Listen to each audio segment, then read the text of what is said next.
All right, so today I'm joined by the Gemini mastermind who literally saved me. I met you through Aquarian Insight, and you've healed so much for me on my journey. You've been my friend since 2016. You've witnessed a few of my spiritual and mental breakdowns of me being afraid of the spiritual results of studying astrology. This is Archangel Michael, the Peace Dealer, and he's joining me for this Jupiter in Gemini. My goal is to interview as many Geminis and air Oh, placements as nice. I can during this transit. So, Michael, what got you started with astrology? Um, well, first of all, I thank you for having me. And I always like when the air trinity gets connected, like the Aquarian connected Gemini to Libra, that's really dope. I've seen different versions of that. And I like to think um the more I kind of recap that initially when I'd answer that question, I'd say that, I got my chart read and it piqued a lot of interest to Yeah, just learn you about. showed me Sensei Christopher Witecki. Is that who Right. read your chart? Yes, he and the Leo King when he was David Palmer astrology or Nice. yeah. But now I feel like the more I kind of think about it, I really do feel like I got jumped by the planets. Like they brought me in and then just gave me a vicious beating and I was part of the gang now and I'm grateful. I'm Yeah, grateful. I what my Leo sister showed me is that we take turns over lifetime. So like this was your lifetime to be activated by the Leo King and Chris Witecki, but in a past life, you were the one who activated both of those people. Now that you say that, that's mind-blowing because my south node of past life is Leo and the Leo King and Chris Witecki are both Leo risings. Whoa. Yeah. And before that, I was, studying theology because I didn't know about horoscopes and astrology. And I just wanted to speak truth. And I knew about Myers-Briggs, but it just didn't feel complete like a personality profiler system to me. But it was still a huge leap forward compared to before. And then, I kind of in studying the Bible got a little bit disillusioned about certain dogmatic teachings. And that's what opened me up to really start like going on YouTube. And then that was where I would see like Astrolotta, KRS, Marie Moore, just people like doing horoscopes for signs or pulling tarot cards to do it. But once I joined Soul Garden and I eventually got like my first reading from both of them, it was the first time I was introduced to the concept of someone reading a natal chart and me having like different planets and signs. And for people who've never met me before to like not only like speak exactly what I'm going through, but even years later now, it's still like so accurate. Everything that they said would happen has happened. So that just burned uh fever in me to or passion in me to just like learn as much as I could. And now we're here. Yeah, I mean, what one thing that I was able to really lean on you for was Black Moon Lilith. That was the series Right. that I kept going to, and I wanted to know everyone's placement because I have Black Moon Lilith in the 10th house. So it's Yeah. like, I guess my career is meant to work with Black Moon Lilith.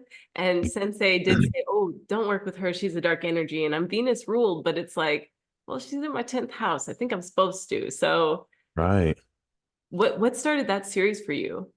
I that was very mind blowing. What really kicked off my channel when was recorded in California the short time I was there. I had made the initial moon in the signs, Mercury in the signs, Venus in the signs, Mars in the sign, and then when I moved back to Texas, I was working with a Libra photographer, and he had suggested we redo those, but just with better quality. But I didn't realize that people didn't care about the quality. And I wish I didn't delete it because those are fucking golden. But it gives me an opportunity to redo it. And Lilith was the first one that I kind of restarted with. And I did not expect that series to be as watched as it was, or for people to even resonate with it, which was a really great insight to me as well.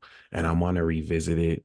I did that like a decade ago, but like, yeah, I like the way she kind of, told you not to mess with her, because I think that's a reflection of how society treats that aspect of the feminine or woman in essence too. Oh my gosh, you were so right. You were so right. Like, no, that's no, don't do that. That's not And lighter. that's her testing me too. She's like, "How much do you want to work with me?" Like, Right, that too. Right. That's really so, my understanding of her has definitely shifted. wait, what'd you say? My understanding of her has definitely shifted since the time I recorded it, but still kind of aligned. What would you say has changed? I looked at it more as just an asteroid versus now a point that could be a conduit, like an actual entity that expresses itself. And I'm gonna come back with the Juno series because of learn like women who have Juno on their sun, moon, and rising, you can tell. Like that's the queen goddess signature. And it doesn't have to be exactly conjunct. So I want to approach Lilith like that because like Kim Kardashian has it on her sun, Mia Khalifa has it on her sun. Like you could definitely tell. And yeah, it makes me look at it with a different respect. Wow. Do you Yeah. mind sharing where is your Black Moon Lilith, or is that under wraps? No, that's cool. I'm experimenting more for sure. What is truly accurate? I'm settled for both. Like I give it a range, but I want to see if the mean one is more accurate or the true one is more accurate. I use the true calculations. My true is in Sag and my mean is in Scorpio. But yeah, I just kind of Wow. want to experiment on that for now. Yeah, I just checked my Juno and it's in my 10th house. So it's like it With might Lilith. with Lilith. Nice. And let me see. I believe that they're an orb. I Yeah, have a Juno's. theory with Juno and Lilith together that's especially in a woman that represents someone who can fuse the archetypes and they're both like wifey and mistress. Like Yeah. they can do that to a partner or they can like understand both instead of it being at odds. Just pretty cool. Yeah, this is something that I've heard too. And I don't know if you've heard of Larry Hurd or Mr. Fingers, but he's a Gemini mastermind. And one of my favorite albums by him is Cerebral Hemispheres. And who Wow. better to make that album than Mr. Yeah. Fingers? 2018, I haven't stopped listening to it. And last year I was the top like 1% of listeners to him. Nice. So there's this element of polarity, and I hope you could speak to mutable air and the Yeah, mutable energy. absolutely. Okay. A classic example of this, and that's what really helped me respect Gemini a lot more because Gemini reminds people of the duality and the nuance of life. Like things aren't necessarily black and white. So it's hard for people to understand why Kendrick Lamar told Drake, I hate the way that you talk, I hate the way that you walk, I hate the way that you dress. But then he also said on Meet the Grams, I don't have a hating bone in my body.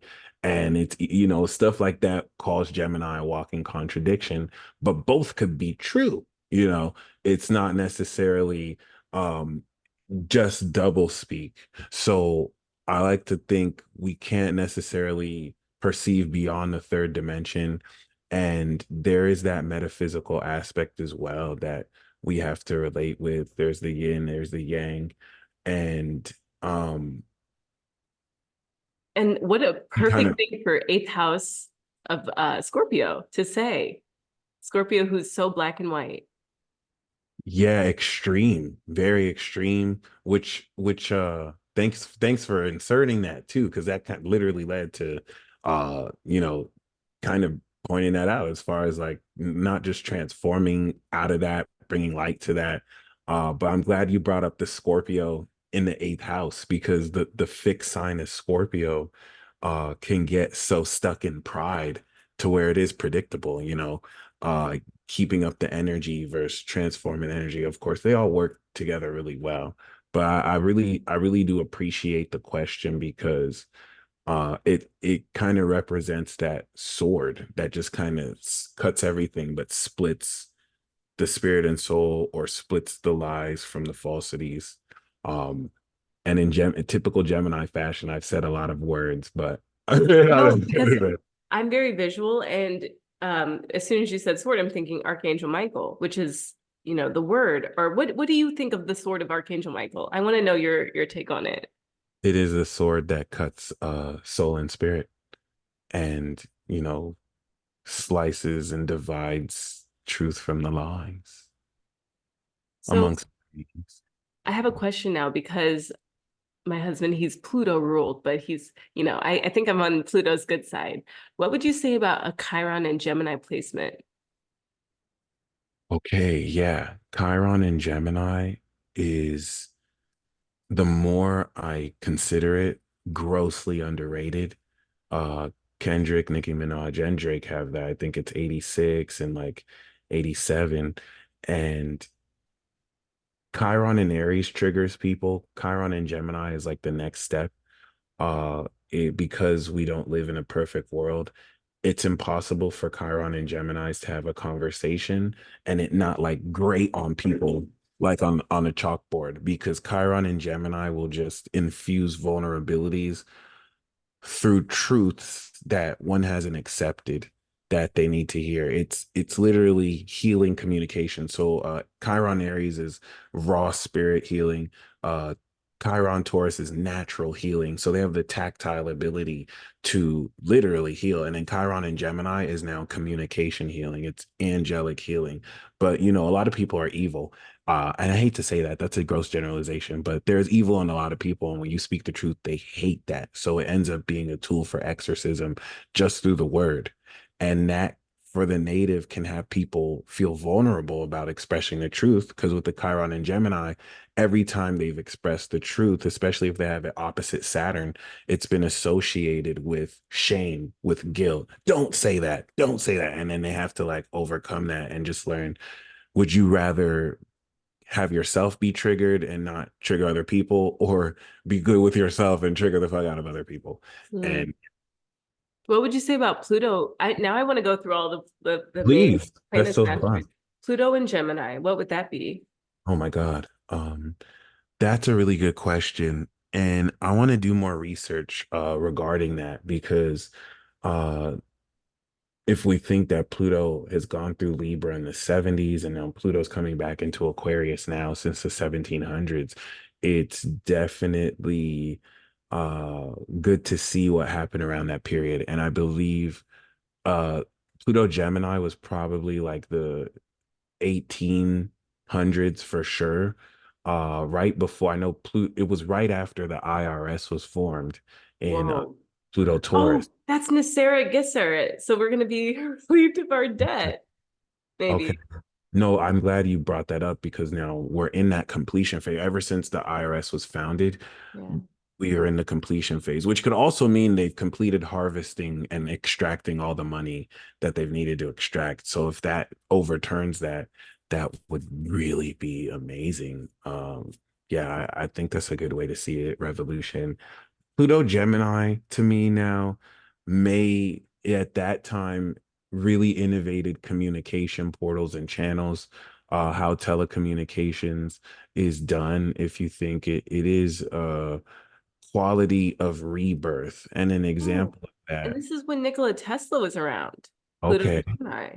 that would make a lot of sense. And currents and AC and DC and different electricities. Pluto and Gemini is bringing to such an extreme, intense expression the word. So it's awakening this deeper sense of enlightenment, which is why it's cool to see what happened during that time, because it would mark like a revolution relative to what people can communicate or what's being suppressed. What about Mars and Gemini?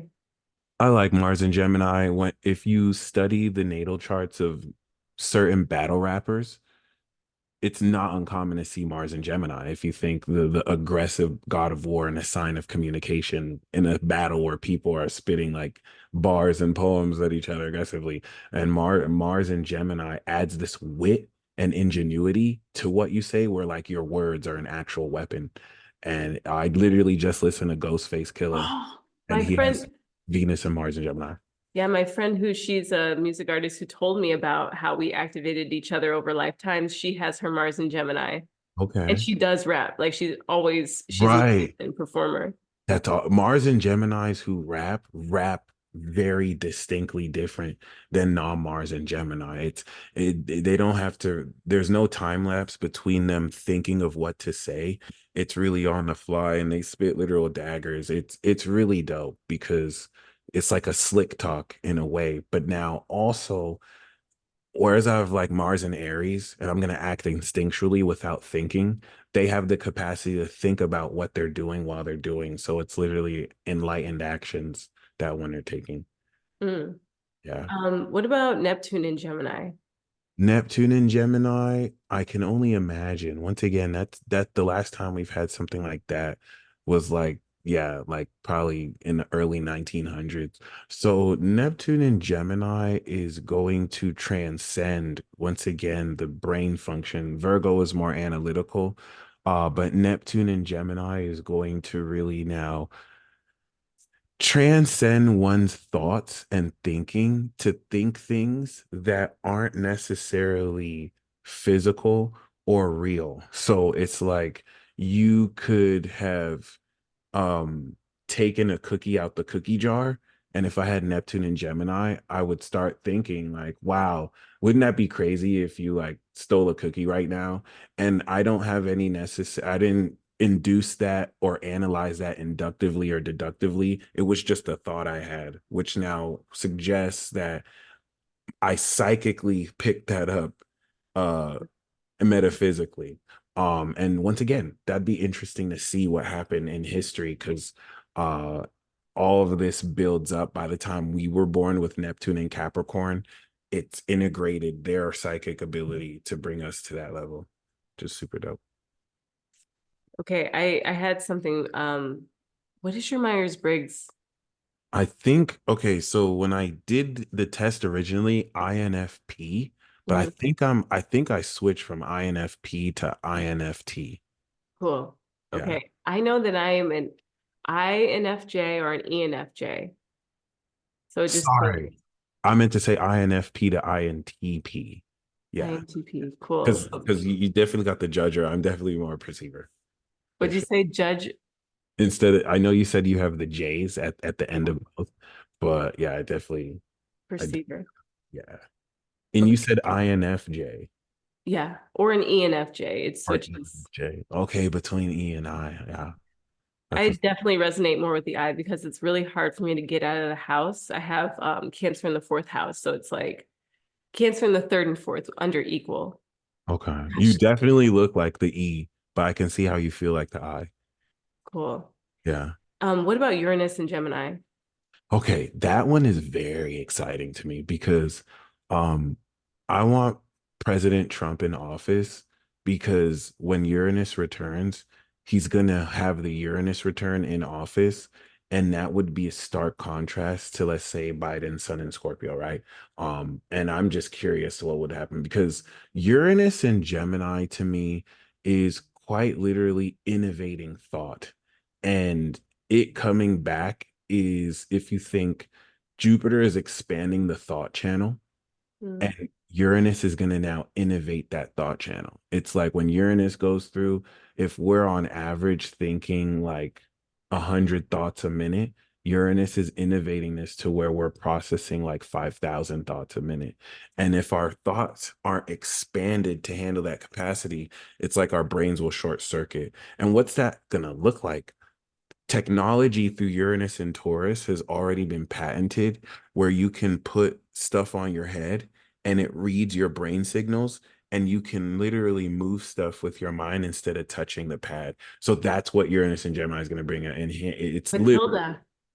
kind right all around the brain and just also claircognizant ideas as well, like coming into flash insights relative to what you think.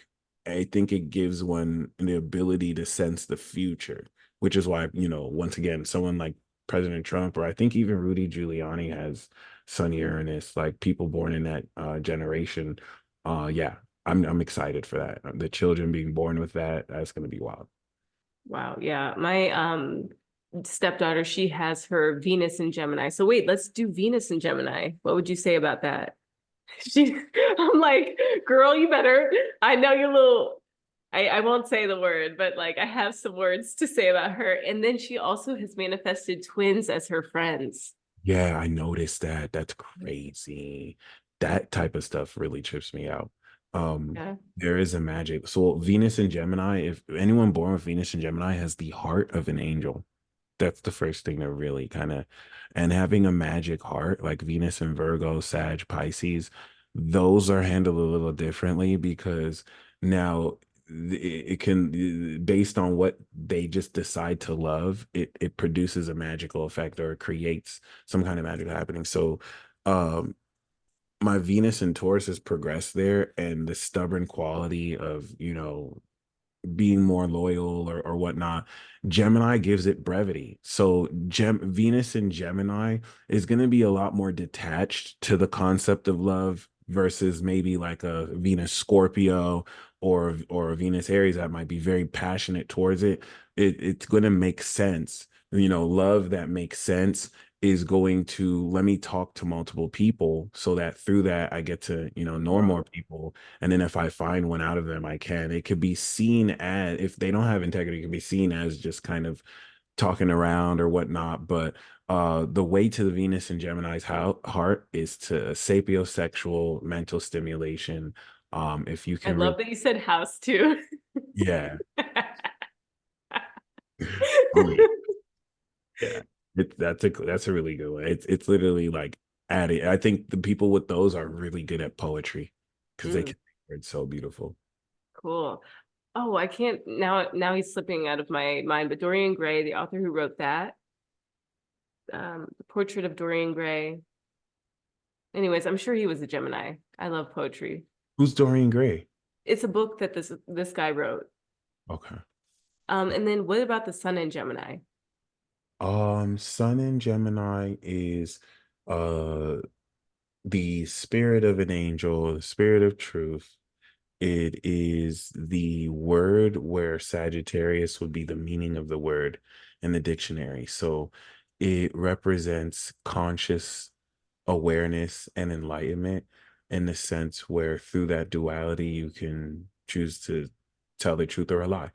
And if the sun is consciousness, it applies the consciousness of Aries of who I am, of Taurus of what I have, and then in Gemini this is not only consciousness of thinking, but now through this awareness portal, using thoughts or activating thoughts in order to craft magic.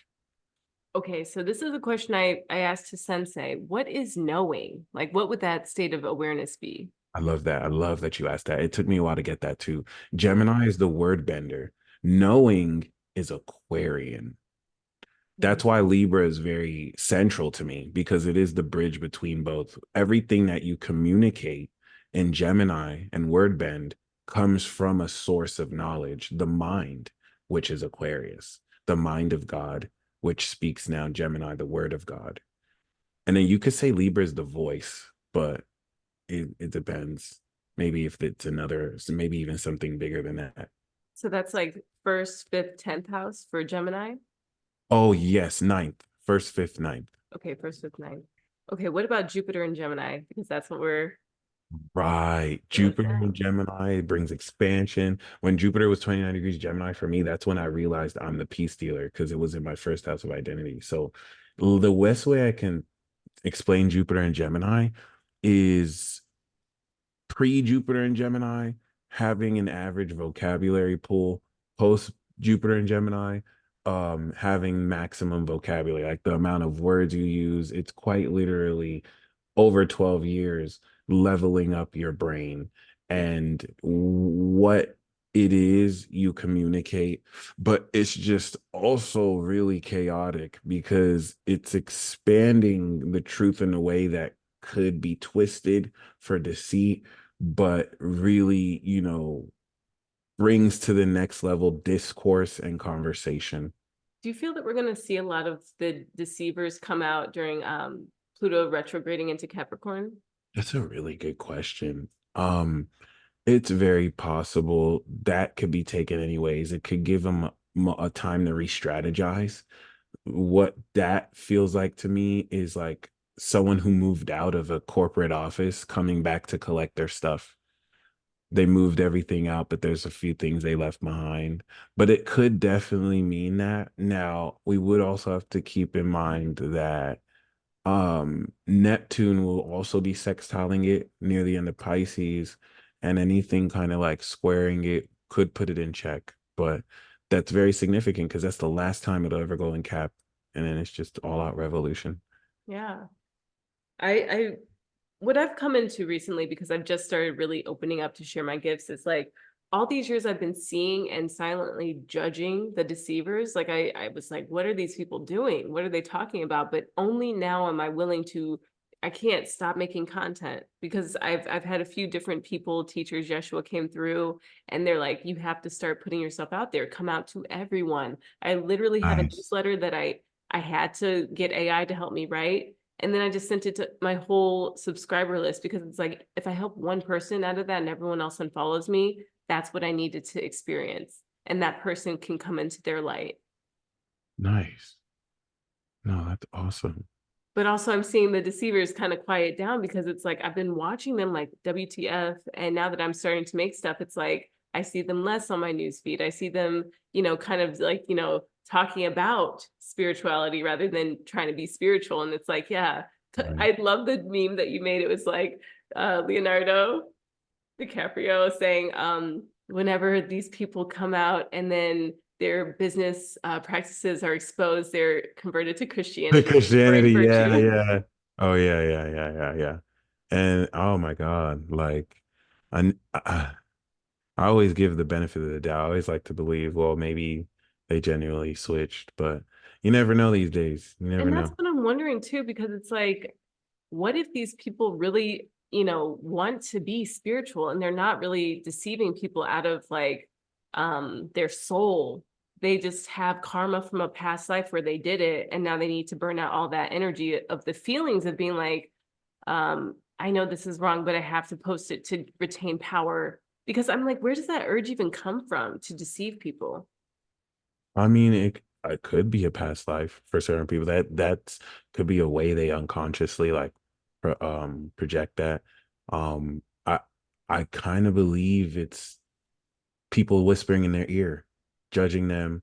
There's a way somebody can gain conviction, and if they don't necessarily know the history behind, how the Bible was written, certain of these themes, it's very easy to be deceived. So I really do believe I could easily see someone like her and all these people converting, being told what they're doing is evil, and the people who are telling them may also not be aware that they could probably truly believe it too. But thankfully, I've with just doing that due diligence, being led to the truth and not being triggered when because when I first learned this went against what I believed. But I had to ask myself, do I want to do what's comfortable with me, or do I want the truth? And you kind of learn more every day. But yeah, we'll see. Okay, Mercury and Gemini. Oh yes, Quicksilver, the rulership. To me, that's like your brain processing at a dual core processing speed. So I have Mercury in Taurus, and that allows me to slow down my processing and enunciate my words. But Mercury and Gemini is very fast, and it can process information really quick. And I can do this while I'm talking here, and also multitask. And it's very underrated. I think you're speaking about Chris Reck of Minnow Tarot because he's a 5-degree Pisces sun and Gemini moon. And he speaks so fast and he's like, I watch everything on YouTube on triple speed. And someone commented, it sounds like you speak in triple speed too. But this man, he has so much Serapis Bay energy. Like he's motivated me to put that masculine structure into my feminine creation. And he's just such a light. I don't know if you're You like, said 5-degree Pisces sun. yes. That's 4 away from Gabriel. He's pretty much like Angel Gabriel in a way, at least a conduit. Yeah, that's really awesome. I met him at Unite the Light, which I hope next year you were keynoting. It's going to be in Tennessee Oh, nice. here. Okay, Yeah. that's I think awesome. that Sensei is moving along the belt of where Bible Belt because he knows that the church needs a replacement. They're due for a replacement. And Yeah. also that ecliptic line. Okay, that's Okay. awesome. Moon and Gemini. Those are the angel souls. So those are vessels of truth. And whereas Mercury and Gemini will denote high intellect. My youngest sister actually has 29 degrees and she graduated with a 4.0 in honors. The moon in Gemini now gives one an understanding of truth and beyond just the logical brain function of, breaking down words, it can hear the vocal nuance of what's being said and it now makes them lie detectors because now someone with the moon in Gemini could have no idea what theoretical physics is. They have no idea about chemistry, right? But they're talking to a chemist, and the chemist says something that's a lie, and that moon in Gemini feels it's a lie. They may not have the details as to why, but they'll be able to feel it without even knowing. Mm. Yeah. Okay, Saturn and Gemini. Saturn in Gemini is now so much integrity of the word that your word is law. So it's a karmic lesson of not just, not being a liar, but and when I experienced this, it blew my goddamn mind. I spoke to a Sagittarius sun born in the new generation. I think he was born literally like 2001, where Jupiter Saturn was in Gemini, but he also had Gemini rising and North Node in Gemini. So, he spoke my language. We were speaking on the phone, and like I was talking with his brother, who's a Virgo, and like a Sag Moon. And talking with him, he was talking a lot of Virgo stuff, which was very practical and very helpful. But like the crazy Gemini stuff, I couldn't really talk to him. It's like he wasn't really on that wavelength because he was telling me realer stuff, like more practical stuff. His brother, he was speaking my language, like he knew exactly what I was saying and everything. And the thing that he taught me about Saturn Gemini, right, Mm. is everything in one conversation in like a couple sentences. He took the entire stream of everything that I've been thinking over the past 2 years and he crystallized it together and condensed it in sentence format. And it's like, wow, you literally just put it into words. And that's what helped me realize it's focus and integrity What available. would you say? Because I feel that Saturn is the ruler of money, time, banking. Yeah. Has it ascended? Can the planet of Saturn ascend and come into a higher octave? I've heard That's that Venus did from one spiritual, she's a high priestess Virgo, right. Sandra Walter. She spoke to Venus going through sort of like that Persephone journey of going through the underworld, and now she's really bright. Can Saturn ascend as well? And is it a gas cloud? Or I read something about like Saturn being able to fit into a lake as far as its like particles and the Hmm. density of the actual planet. I know Uranus and Neptune are gas. I guess Saturn might be a gas giant. I'm not entirely sure. Research. But yeah, that's a really good question. I do like the whole notion that planets are conscious, like we're conscious. They're like God consciousnesses or with certain rulership and domain. So I would like to believe that Saturn could ascend. In fact, we can say it ascends when it goes through Sagittarius, and now that it's in Pisces, it's transcending. It's currently bringing an end to that cycle relative to its revolution or orbit around the sun. So, yeah, if anything, I think the old era brought about over the past 30, 60, and 90 years is done. 369, of Yeah. course. Tesla at it again. Yeah. I met someone at Unite the Light that said that Tesla has become her spiritual mentor. Like he's one of her soul clique. So he's been advising her. That's what's up. I'm glad you're kind of mentioning that element of things too, because I could be I'm getting a bit more skeptical about as far as like mediumship things and who really channels spirits, but the proof definitely smacks you in the face. And it's sometimes right in your face there, which has also humbled me as far as like, okay, there is a real credence for this. So I just like, I think with this Gemini energy, like compared to the last 12 years and 24 years, there's so much more of an openness to talk freely about this, to talk about, you know, metaphysical concepts and entities that we can integrate into our conversations, and in ways that don't allow frauds and people who are delusional to use that to play victim, right? Like, oh, I'm being Yeah. psychically attacked, versus someone who's able to really communicate what's happening with that. Well, I see that as Uranus in Gemini's 12th house, and then Pluto in Aquarius, which would be the fifth house of Aquarius, right? Yeah. As a Libra, yeah. Okay. Hey, that's me. Right. If Pluto in the fifth house would mean that would be like Libra rising. Okay, Libra rising. I don't. Oh, I think my other stepdaughter, she's a Libra rising. So, Oh, uh, nice. yeah, it's interesting to see how this is literally translating into reality. What would you say about Black Moon Lilith in Gemini? You know, I met someone who has Lilith in Gemini, and she was on Playboy. She's Mhm. also a Gemini too. Lilith in Gemini is definitely erotic. I mean, Lilith in itself is very erotic.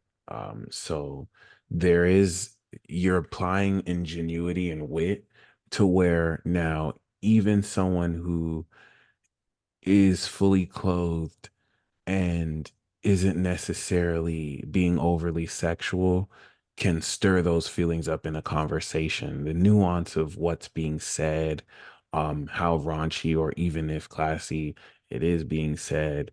And that one, I feel, because of how Lilith is treated in society, is going to be a lot more rebellious.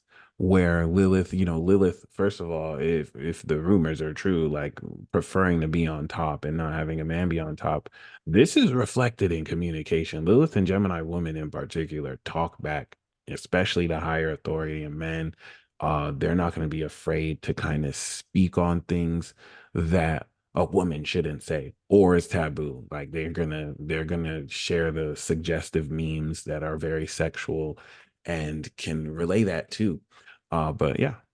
I have to see my sister's charts. I've shared this with you. I have twin sister Geminis with Scorpio risings. And like literally my sister's bio, she started doing like, OnlyFans stuff. And she's like, want to go to Pluto? And I'm like, this is crazy. Yeah, that shit blows my mind I'm like, too. I didn't know she was into astrology, but okay, cool. Right. She would know. What about Earth and Gemini? So this is from Sensei Christopher Oteki. He says when the sun is in one sign, the Earth is in another. Yeah, so I want to look into that. Like it is opposite because of course we're looking at it geocentrically with the sun sign as it rather. So I don't know. To be honest, like I want to kind of I can imagine Earth and Gemini would of course have, characteristics of Gemini, but I want to see what the Earth as an archetype is. Like Mhm. we know how Pluto would be like awakening and Saturn would be like karma. So I never really looked into what the Earth sign is. And I'm gonna kind of spin the block and kind of talk on into that. If anything, thank you for inspiring me to do that. Yeah. And of course, every Sagittarius season, the Earth would be in Gemini, Yes. right? Yeah, and there's that new moon happening on June 6th. So before I ask about a few more, what would you say is a good ritual or ceremony for this upcoming new moon, June 6th? Well, the full moon, we're creating new words, we're creating magic words. So, the best ritual I could really, And you'll have one of these on your channel, right? On oh YouTube, so yeah, people can go watch absolutely. it. Yeah, and it could be like a time capsule. If you watch it later, it'll still definitely apply. So, what are we doing? New Moon in Gemini is activating a new idea, new truth, the new word. So I would anchor a bunch of images, beliefs, and symbols into a word and just say that word over and over. Or, you could be in the forest practicing your Wingardium Leviosa and just repeat it over and over as you integrate it. Or even if you say it once, then you move forward knowing that the word has already been said. That's also a way to do it, to just kind of respect that word. But it's literally that simple. I kind of want to highlight its simplicity. because this is now an effect being produced, you really just want to shape your attitude and mindset towards what new thoughts you want to say. And now, if there's any way you can take the word stacked with that meaning and integrate it into your vocabulary, say it, while you're communicating, and find ways to, incorporate it, that's going to add to its magic. Cool. What about Juno in Gemini? That's a good question. So, Juno in Gemini is going to represent relating with people and committing to people Mhm. who are openly communicative. Cool. So if you're with a partner that doesn't necessarily like it when you speak your mind or doesn't like to communicate, it's going to be hard to commit to that person. Their ideal of marriage is one of free expression. And it definitely opens up a lot of, like, I would say, ideas that might not be strictly traditional. Mhm. What about ascendant in Gemini? So Gemini in the first house. Gemini suns are angel spirits, Gemini moons are angel souls, and then Gemini risings are the embodiment of angels or angelic beings. So if a Gemini moon is an angel soul, a Gemini rising is an angelic being. Yeah, I mean, it's In the kind of truth. sad, sorry to interrupt you. What'd you No, say? that was it. No, instrument of truth. That's all. Mhm. Yeah, it's kind of, I'm a stepmom and I've never given birth before, but my little angel princess, Moana, she would give me flowers all the time and I would literally just put them down and put them away. So that was telling you my connection to the angels at that time. Once I realized what I was doing, I was like, she's giving me flowers like literally all the time. And I've been for years before I met them. She was actually the first one who I met of everyone. Before I met my husband, I met her through my friend Shakina, who Yeah. activated me with light language recently. And it's just one of those things where it's like we might conceive that we're doing the right things and we're filling all the forms, we're showing up, we're serving in our spiritual mission. But when it comes down to it, the angels are like loving us 100% and like we can just so discard them. So yeah, I had to like reel myself in and be like, okay, let's put these flowers on the altar. Let's make some space and really thank her and show her that she can't shut down this angelic light no matter what's coming at her. Amen to that. Yeah. What about part of fortune in Gemini? Because that's me. That's a good question. I want to look more to the parts of fortune because I have experienced it as a point of fortune. Um, and my experience of that is mine that I have in Libra, and I actually have it in the sixth house. Oh my So, gosh. right. Mine's in So the third house. interesting. So the And way, oh, please go ahead. yeah, Robbie Hunt, she's a metaphysical minister, Uh, 22-degree Aquarius sun, badass. She's actually spoke to lots, being a lot more um predictive or like, they okay. can lead you more into what you want to know about you know, what's the term for predicting small events like when you should buy a car or when Oh, you like to transits towards there too. Okay. yeah. I've noticed that with the vertex as well. And I I was would gonna ask you about Vertex next. Vertex vertex is in going to be more Gemini. fate. So like the lot of fortune or the powers of fortune is, going to bring, I think, especially where you have it, being in a position to speak your mind and to just express your ideas will add fortune, bring fortune, influence it. But with the vertex there, it adds an element of fate. And that's what I want to kind of research more how that works.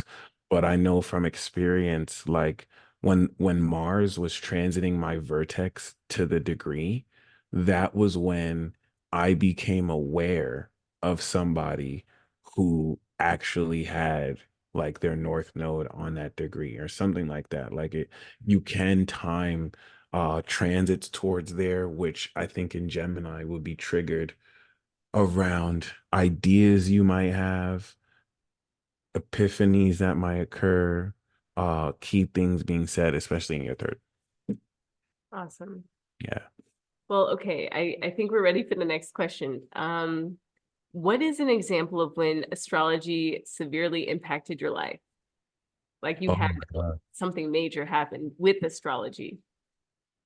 Um, uh, when I was getting jumped viciously by the planets, they were just like mind-blowing realizations and synchronicities that continually uplifted me out of old frameworks of thinking and belief before I had the time to really adjust my mind around it. Then I get viciously beat again. And so it's hard to really pick one moment, Yeah. but I would say once I really kicked in the knowledge of like the cycles, because at first it was, trying looking at it like it was cookie cutter, like, oh, this sign is in this sign, so that means this, and if you have this. But once you kind of now understand what was it aspecting when it happened, what angle is it towards this, that just added so much more depth to what I guess was a black and white perspective that it really kicked into gear. For example, the insurrection and the riots. Like I knew, just knowing that Mars was going to enter Taurus on that day on Uranus, I knew without a doubt we were going to experience what we experienced. And that helped solidify uh tropical versus sidereal, because yeah, you can argue it would still happen in Aries, but the shift in the Taurus was very pronounced. And on top of that, I had drawn a tarot card that had the Ten of Swords, and I was able to predict someone's gonna die that day, and that's exactly what happened. So that, moments like that really helped tie in together the predictable, consistent nature of this, which Mhm. is still open for interpretation. Okay, so I have to ask, what does the constellation of Aldebaran mean to you personally and in your practice? Because I recently did a transmission with Steve Nobel over Aldebaran and 6D abundance, and I woke up thick-lidded, like I could hardly move around because I feel like it settled into my being, this concept of just the plethora of what's possible when we're moving from our heart. Absolutely. Aldebaran has been such a blessing as far as realization, and it introduced me to the core of vessel spirits and instruments that, is sponsored by this. I've met a Gemini moon who has his moon right on that Aldebaran point, and he understands himself as Archangel Michael, as Mikael. I've met someone with their rising there, and it kind of unites that concept through us. And brings this point of identification where we are all that one body and expression of that concept, which is just so fascinating. And knowing how it stands in relation to Antares and the other archangel stars is really dope. Okay, can you explain what the difference is between the archangels and the Nephilim? Oh, yeah, sure. Archangels are chief angels. So you have the archangel, and then you have archangels as far as like a position. Archangels, of course, will have their position relative to like thrones, powers, and whatnot. But the distinct quality of them is that archangels are, of course, from God. They're emanations of God, chief angels that command stations and orders for other angels, right? Mm. Respective to their position relative to seraphims and whatnot. Nephilim are a product between the fallen angels and humankind. So the fallen angels had lost their grace. They still had the power, but the grace that had made them angels, they had fallen from that grace. So when they had mated with the humans that were created by God, this is what created these giants and infusing that. And that's what led to the flood in order to wash them away. Or some people may feel they're sealed in mountains or whatnot, but Yeah, I've heard that their vibration is like now moving really slow. And I feel, okay, so I've heard a few things that there are planets that have sun exposure 24 hours a day, and that's speaking to the love of God. And then nighttime is a time where we're unconscious, and it shows our lack of ability to connect with creation, with God, with the Vesca Pisces, that fish symbol that's Christ. Um, I don't know where I was going with this. Do you have any thoughts on what I just said? well, the moon does represent that, the intuitive and the subconscious. And I do feel like a lot of myths, a lot of religions are based off of the myth of the sun and the moon, like like Horus and Set, you know what I mean? So the sun is going to, if you think in most cases of most people who worship the sun as well and the light, this entire planet would be nothing without the sunlight. It's entirely, our calendar system is entirely based on the sunlight. So it makes sense why it's been worshipped by so many people. And I think the night reflects the space in which we get to reflect and also cool off from that heat and really face what's hidden, so that we can bring that to light as well. I've heard also from Sandra Walter, the Virgo High Priestess, that Gaia will eventually become a spiritual sun. And I'm not very versed on Sirius and like the star system that the Pleiadians came through, but I live on Maui, and this mana deck, our mana card deck, it was written by an anthropologist who says that the Hawaiians are Pleiadians. So it's like the same concept or the same consciousness that Christ came from. And the Hawaiians that I meet, they're just the most amazing real people that I've ever met in my lifetime. Wow. I have to look into that. I didn't Yeah. even know And Elon Palladium. Musk, he has his moon on the galactic center or on Sirius, 14 degrees. So what Sensei says is that he brought technology to Earth to help humanity. But one thing that I've listened to a podcast, he was interviewed by Lex Freeman, and he said that the Hawaiian Islands are the easiest launching into space. And this card deck said that that's where the Pleiadians entered Earth, is through the Hawaiian Islands. Wow. And I've heard that souls enter Earth through Kauai, like they come in through that exact portal. And Pohaku, this phallic stone that you can go and get pregnant if you go touch it. My husband and I celebrated our honeymoon there.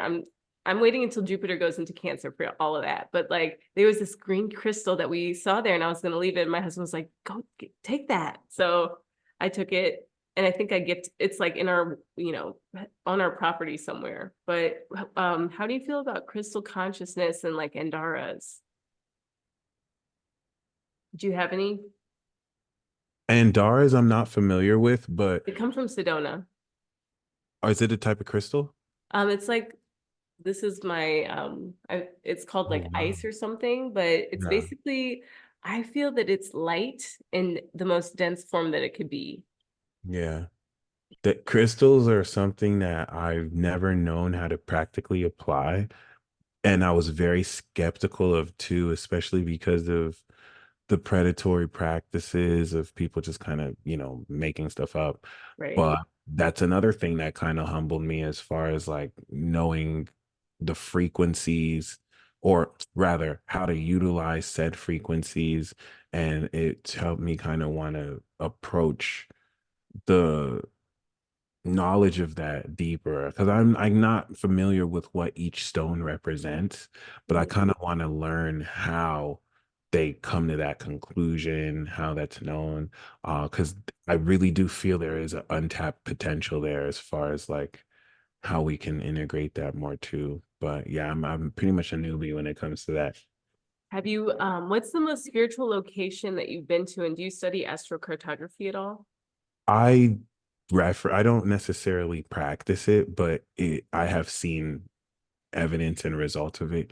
But enough to just open the door for me. I want to definitely explore more like how that necessarily works. Personally, I think there is a metaphysical aspect that aligns, right? Like I might just coincidentally decide to go somewhere right when it's aligned with that. And I think that kind of adds more of a connection of how we don't have to be aware, but we're aware. But I I need to travel more. I've been to Sedona before, but I haven't been anywhere that strikes me as like exceptionally spiritual. But I haven't traveled to many places too. So Cool.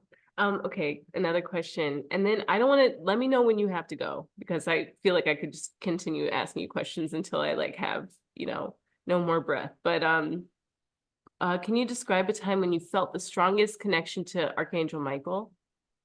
oh yeah. Oh my goodness. There's been like very key moments where I think because once again, like really unlearning so much and uh feeling like it was during periods where I feel like I needed more proof than I needed. Like I need this sign, or and not even like I need a sign. Like certain things aren't logical to me. So these are experiences that were just so in my face that it's very hard to deny. And I would say Michael has been a very profound element of astrological discoveries and being able to tie in placements and angles with real life events, with it being reflected through real people.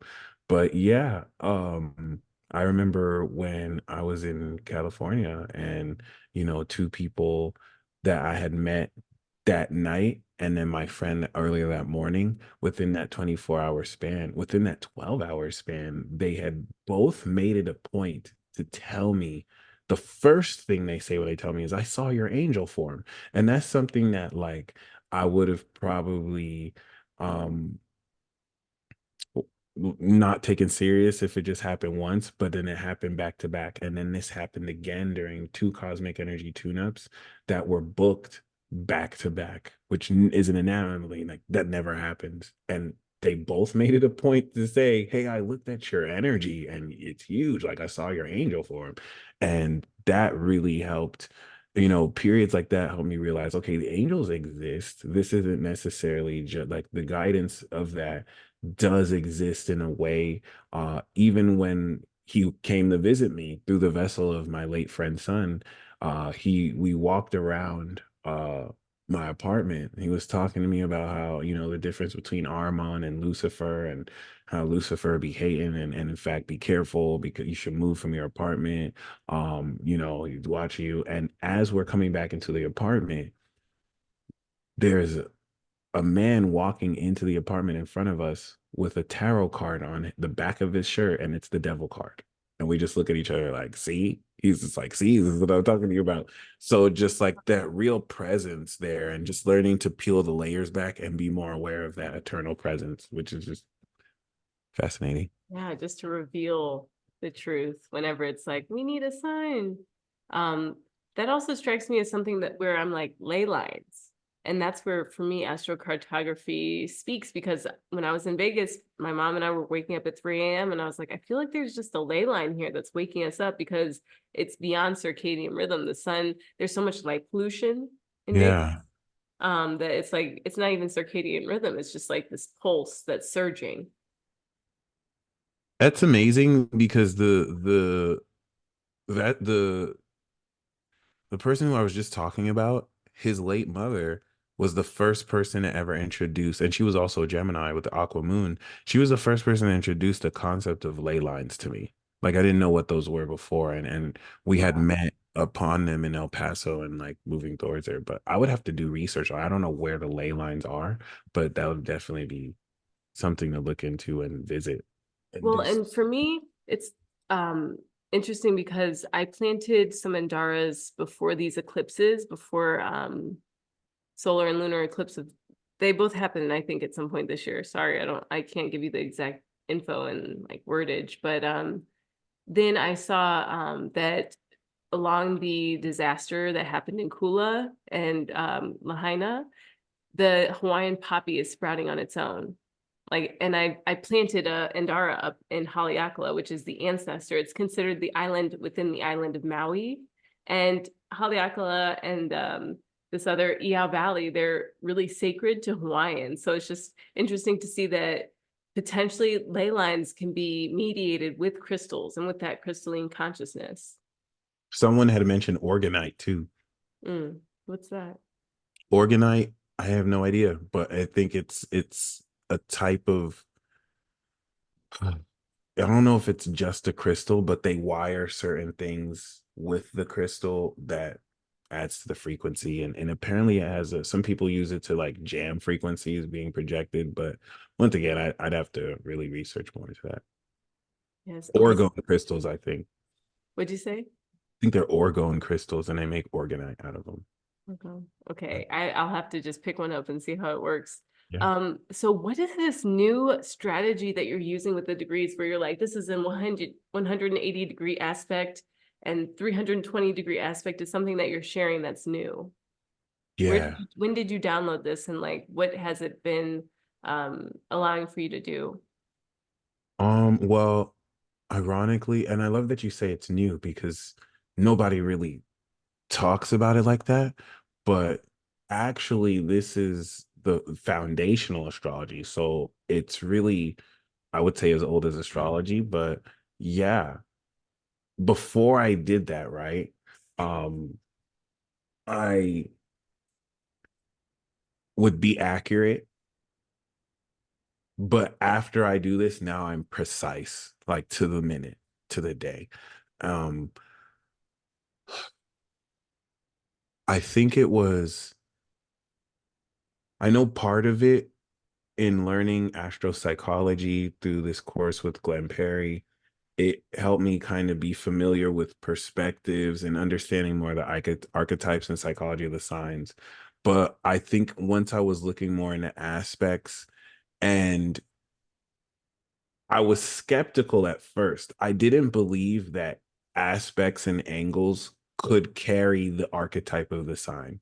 I thought the zodiac sign was the zodiac sign, but the archetypes are a bit different. But once I realized oppositions, 180-degree oppositions, do not only bring the Libra signature, but once I learned the phases of the aspects, everything started to look eerily clear. Like once you kind of learn, and it was with the new and full moon, and then you're able to apply that with planetary cycles, and that started to show me the history of old events to the point where now everything is super predictable because it's literally written in the stars, and the cycles are it's literally like being able to read the screenwriter play of when what's going to happen if you know the archetypes of what's being seen, who on earth plays out through these archetypes. So in learning, of course, the 12 signs, each sign has affixed to it a degree. Aries is 0 degrees, Libra is 180 degrees, Cancer is 90 degrees, Capricorn's 270 degrees. Now, the faster moving planet is going to make the angle to the slower moving luminary planet. So, like the moon in Virgo, while the sun is in Aries, is going to be the Virgo signature 100 and say 50 degrees. And when you understand 0 to 90 is activating the cycle, 90 to 180 is integrating the cycle, the seed sown, break through the ground, 180 to 270 is harvesting the cycle, and then 270 back to 360 or zero is completing the cycle. Everything is clear. This is with the Everything is clear. moon. So I started with the moon and the sun, but you Mhm. could do this with Mercury and the moon, Mercury and the sun, Mercury and Uranus, Uranus and Pluto. What one project I'm going to do is I'm going to detail the Saturn Pluto cycle of the institution of the state of Israel and all the conflict with Palestine. Because when you see how that 30-year Saturn cycle goes through, Yeah. it'll spell it out like why it's been going on like that, and you'll be able to tell what's going to happen too, which is pretty cool.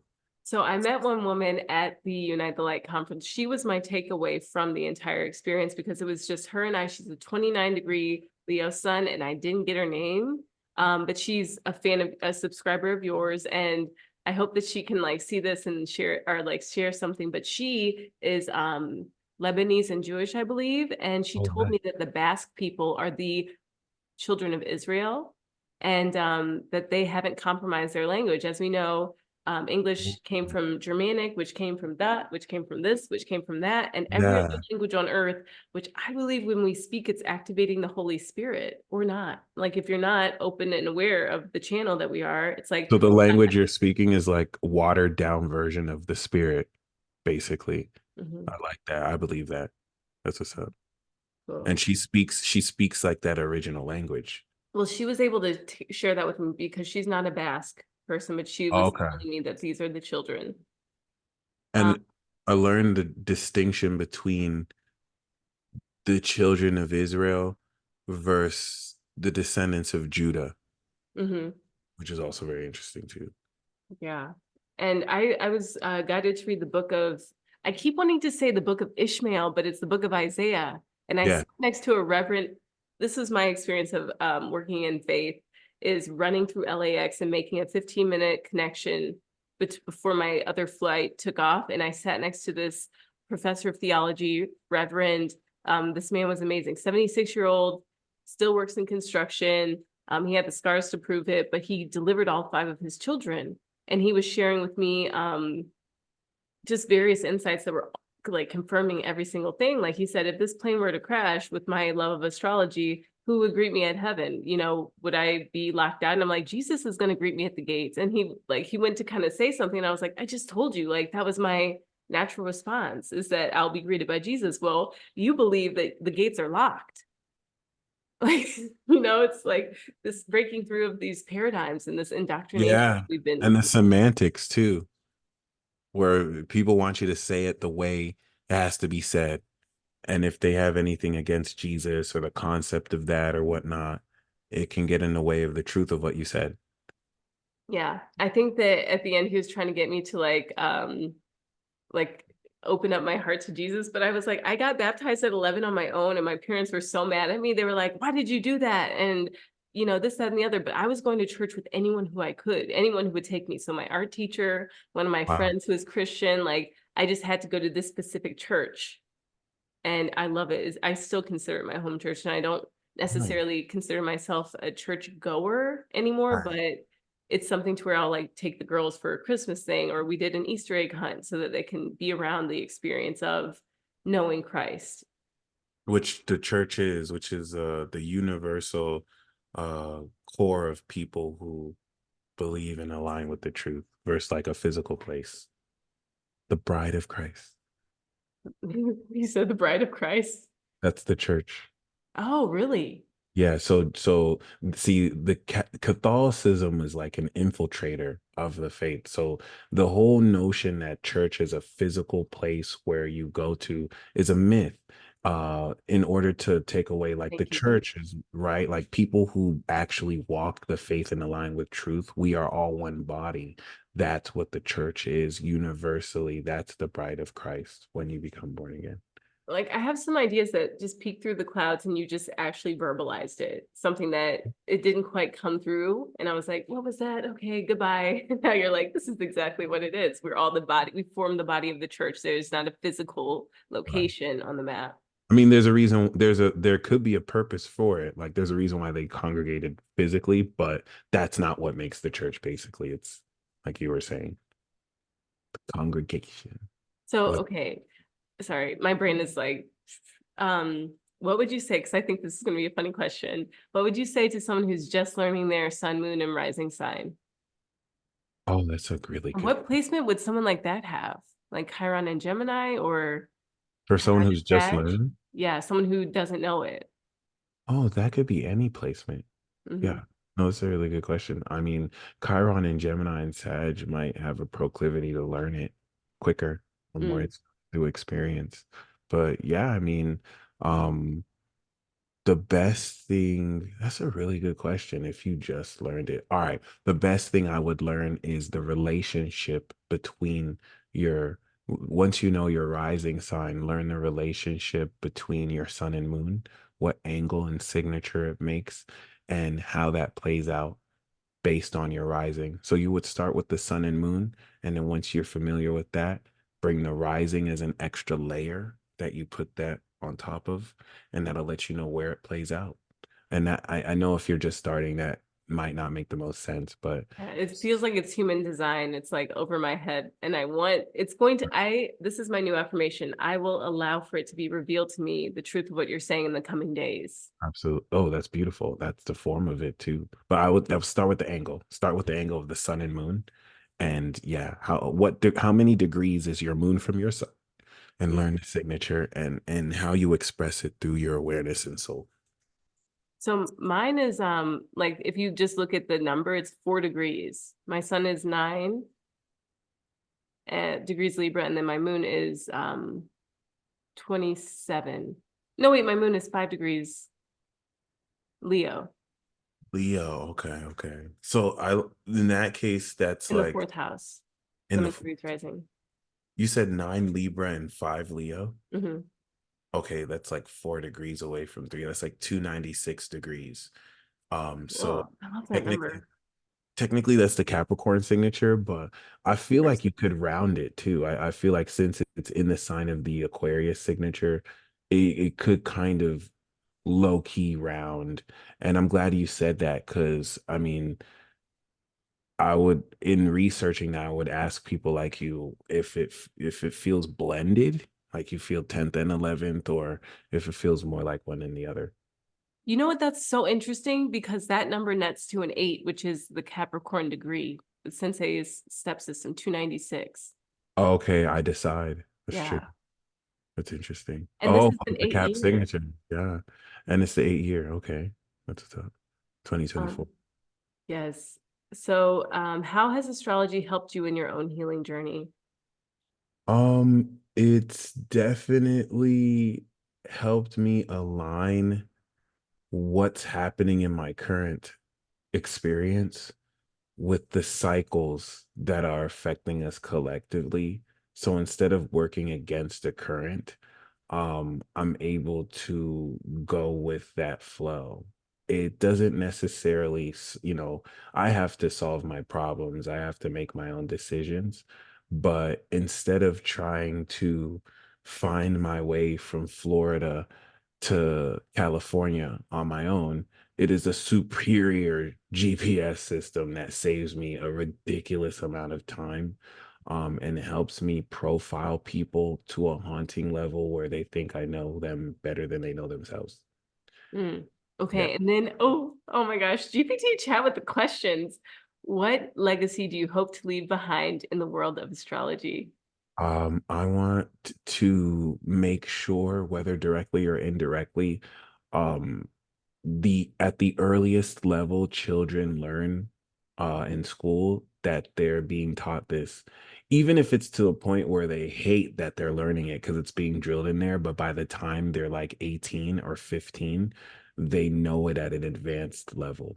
If you equip children with that knowledge, it'll completely change the world as we know it, and I really have a deep feeling that is why they don't, the whatever forces that legislate this or spread that, there's a deeper reason why we're being told it's a pseudoscience when that is utter nonsense. Yeah, I thought the funniest meme that you've had, I think maybe last year, was that you can't wait until people start using the AI detector on NASA's photos.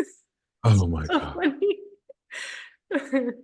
And then okay, I can't stop. So, what do you believe is the most misunderstood aspect of astrology? So that could be literally like the study of it or like the degree and the signature. Oh, okay. Yeah. The most misunderstood aspect of astrology is no one really knows what, a lot of people don't know what it really is. So people approach it like it's a fortune telling device when it's literally space meteorology. Whether due to blatant misinformation or people just pretending to be obtuse, there's a fascination to misunderstand the constellations and the precession of the equinox with the actual zodiac. So now you have astrophysicists who have never read or interpreted a natal chart, who don't have any experience at all interpreting natal charts, telling you that a constellation is a zodiac sign, which is like someone who has never written a periodic table. They've never read a periodic table. They don't know what is on a periodic table, telling you that valence electrons don't exist and that, that was just nonsense. It's just stupid. Whether I'm a biologist, if I'm not familiar with chemistry and I'm telling you that carbon has the atoms it doesn't, you would call me, pretty stupid. And that's what we're seeing. So, because it's not regulated and people can now use astrology to defraud people and make up this pop psychology bullshit, that's the fault of the education system that didn't teach people how to properly use it because Yeah, you and this is what Waldorf does. I worked at a Waldorf school, and Joseph Steiner, he calls this age the age of Archangel Michael. He practices the teaching with astrology, and my school looked at me like I was cuckoo, but I was like, the planets actually affect the high schoolers. Like someone she's a Gemini, of course, and oh, of course, yeah. yeah, she spoke to the planets being more effective to the high schoolers, and then the days of the week being the glyphs. So one of my friends who was a teacher, I don't know her star sign, but her sun sign, but she would write the glyph of the day for the students. Mm, Okay, so I that's just have awesome. two questions. Have you heard of Terrence Howard and his theories? The actor Everyone keeps from everyone keeps telling me about him. I don't know what theories he said, but I know I know he did mention, and I did see a clip of him, I think, mentioning or equating like elements to sounds and vibrations and frequencies, which Mhm. I mean I can't necessarily doubt. I don't the one times one equaling two, Mhm. um, that I kind of seen debunked and easily debunked. I think that was like a mistake as far as like mistaking sets of numbers versus the multiplication. But I don't see, I mean, first of all, I don't think I'm in a position to say he's right or wrong. I have to do my own research, but I do like where he was going with that. I think that is true as far as like the frequencies and the vibrations.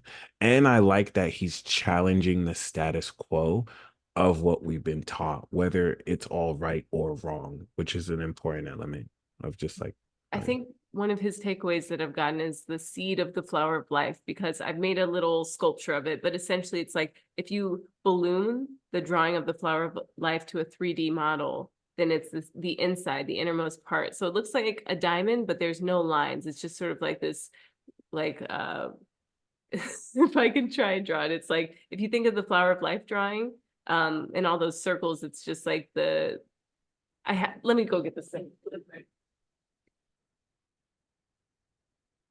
shoo. And his moon is on the galactic center, but this is my version, very handmade. Okay. But I feel that having these and working with this as a concept, it's really powerful. And then also, okay, my last question, if it comes back. Oh, so this woman, she channels Mary Magdalene, which I think she's just more open to exploring the vibrations of truth. She said Yeshua didn't go to the desert for 40 days and 40 nights and fight the devil. He took Blue Lotus and integrated his shadow. I don't believe that at all. I feel like Okay. people just be channeling. But see, here's the thing. I've like someone messaged me on Instagram and they were like, I'm connected to Archangel Michael too, and his name was Michael. And I was like, bullshit in my head. Like I just didn't believe it. And I looked at his chart, and then when I looked at his chart, I saw he had 29-degree Gemini rising, he had Moon, Saturn, Taurus, and it was like, oh, he wasn't lying. And that's what humbled me to the point where, everyone who says they're channeling this or that, not everyone is lying. So, She's a triple Virgo or like double Virgo, and her chart's crazy. Her Pluto is on my Mars at 20 degrees Libra. And Sensei just today spoke of that being George Washington's placement. damn. Yeah. That was kind of that's interesting to me too, because I've had thoughts about how historical or um what's it, the historicity like of Jesus even going to the it being real versus it just being like an analogy or parable. So that's interesting for the And challenge. you put me on to Neville Goddard, and then there's this woman who I added her to my newsletter list. Her last name is Goddard, and she gave us all like $20,000 in like maybe Indonesian money. And she said that when we go back to the gold as the standard currency, that'll be worth twice its value. And Wow. my dad, who has a 29-degree Cancer moon, was like, "No, BS." Like I call it. I'm like, when I saw that last name, I was like, I'm going to save this, and I'm going to make sure that I spend it in abundance when it's time.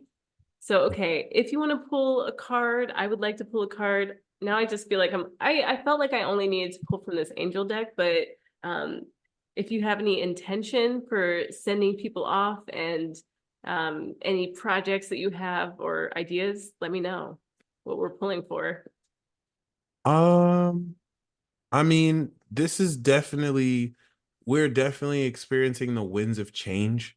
So I guess the intention would be the proper state of mind set to activate, and what direction should we take, or what insight is best for us to move forward with, or whatever does come up. Cool. It's straight acceptance. Ooh, I have the 4 of air and 3 of earth. Okay. Oh, okay, nice. I like that. At the top of the deck is king of fire. Now I have to know what's on the bottom of the deck. Knight of water. Knight of water, nice. Pisces. I know Eight of Swords is Jupiter, Gemini, but I did get, oh, I split the deck and I also got the Four of Swords, which is beautiful because I got the Nine of Swords. The Nine of Swords is Mars in Gemini, ghost type Pokemon Haunter.